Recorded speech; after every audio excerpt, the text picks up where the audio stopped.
सभापति महोदय, किसानों की उपज की आप न अधिक कीमत दे सकते हैं, न अधिक उपजाने के लिए जो साधन देश में उपलब्ध हैं उनकी तरफ आपका ध्यान जा रहा है। जो कुछ आप कर रहे हैं उससे कोई अच्छा भविष्य नज़र नहीं आ रहा है। मैं यही कहना चाहता हूँ कि आप देखें कि आपके कार्यक्रम में कहाँ त्रुटि है, कहाँ कमी है। आपने कार्य लगा रखे हैं, आपने जो कर लगाए हैं वे तो लगाए ही हैं।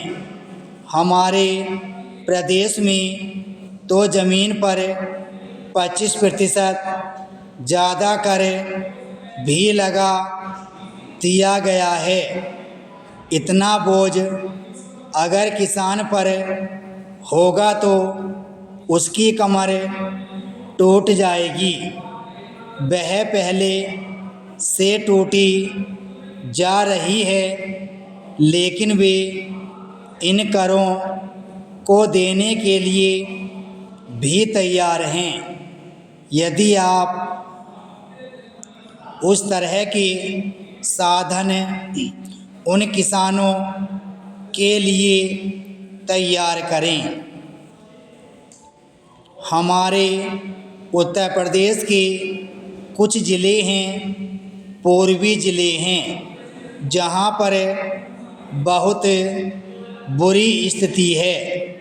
हमारे सदन के एक सदस्य ने रो रो कर आपको यह बताया था कि वहाँ लोगों को 2 रुपये मजदूरी में मिलता है। इतना ही एक दिन की उनकी मजदूरी है। सरकार ने एक आयोग की नियुक्ति की थी ताकि वहाँ पर कुछ विकास के कार्य किए जाएं।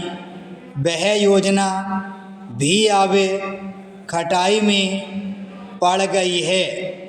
आपका ध्यान इन समस्त चीज़ों की ओर कैसे दिलाया जाए, कैसे आपका ध्यान इन सभी कठिनाइयों की ओर आकर्षित किया जाए, समझ में नहीं आता है। पैरा यातायात के साधनों की स्थिति यह है कि ट्रेनों में दूसरे दर्जे में भीड़ भाड़ का कोई ठिकाना नहीं है, उसकी कोई सीमा नहीं है। हर रोज़ ऐसा मालूम पड़ता है कि कोई मेला चल रहा है। आपके पास अच्छे इंजन हैं, अच्छे गति वाले इंजन हैं, लाइन भी अच्छी हैं, तो क्यों नहीं दूसरे दर्जे के अधिक डिब्बे लगाए जाते हैं। लोगों को कुछ सुविधा मिल जाए, वह काम नहीं किया जा रहा है। आपको किसानों की देहात में रहने वाले आदमी की मजदूर की परवाह नहीं है, जो समस्त कठिनाइयों को झेलता है। आपके सारे कार्यक्रम को पूरा करने की उसमें कहाँ से शक्ति आएगी, कैसे वे अधिक अन्न उपजाकर आपको दे सकेंगे। आप इन सब पर सोच विचार करें। आपने बड़े बड़े फार्म बना दिए हैं, क्या उन्हें आपके फार्म से कोई लाभ मिल रहा है? विराम पैराची।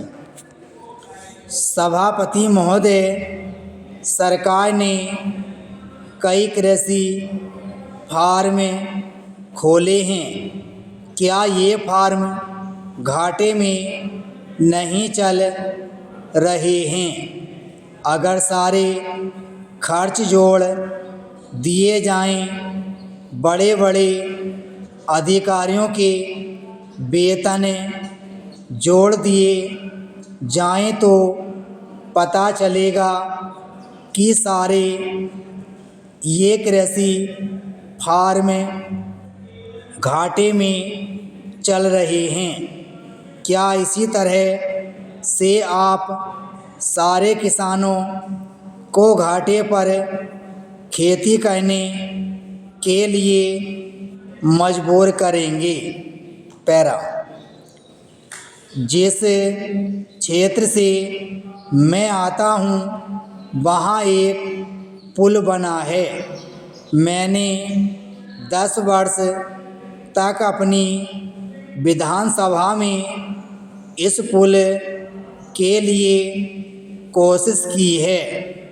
जिस दिन से मैं यहाँ आया हूँ बराबर उसकी चर्चा करता आ रहा हूँ, बराबर कोशिश कर रहा हूँ। मैं कहता हूँ कि गंगा पर वह पुल बने। उस पुल को बनाने का आश्वासन भी मिला था। एक प्रश्न के लिखित उत्तर में यह जवाब दिया गया था। यह कहा गया था कि इसको हाथ में लिया जाएगा। अब मालूम हुआ है कि उस योजना को उठाकर ताक पर रख दिया गया है और यह पुल नहीं बनेगा। इन लोगों ने क्या कसूर किया है, यह मैं आपसे जानना चाहता हूँ। हमारे क्षेत्र के लोगों ने पाकिस्तान की लड़ाई में सरकार को हर तरह का सहयोग दिया था, हर तरह की सहायता दी थी। हमारे यहाँ के नौजवान भी मोर्चे पर जाकर डटे। जिस समय पाकिस्तान के साथ हमारा युद्ध चल रहा था तो कहीं कोई बात नहीं थी, अन्न की कमी कहीं नहीं थी। अन्न की कमी भी हमारे विरोधी साथी पैदा करते हैं, जो यह चाहते हैं कि सरकार असफल हो जाए। ये लोग जो कहते हैं उसको आप समझें।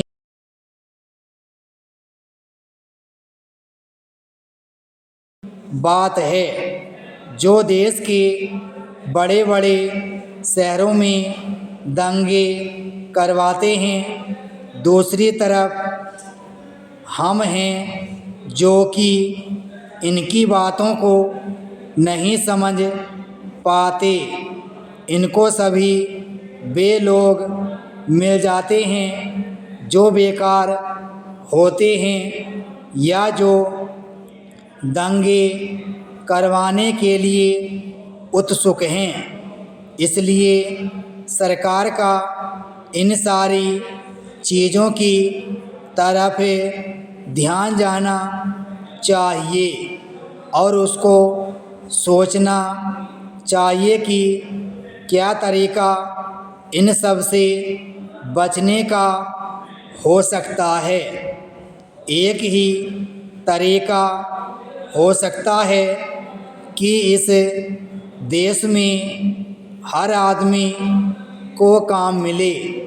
देहात में लोगों को कहने के लिए काम मिले और खादी कमीशन की जो योजना है और जो कि एक अच्छी योजना है वह ठीक तरह से चले। सौभाग्य से मैं आर्य समाज संगठन से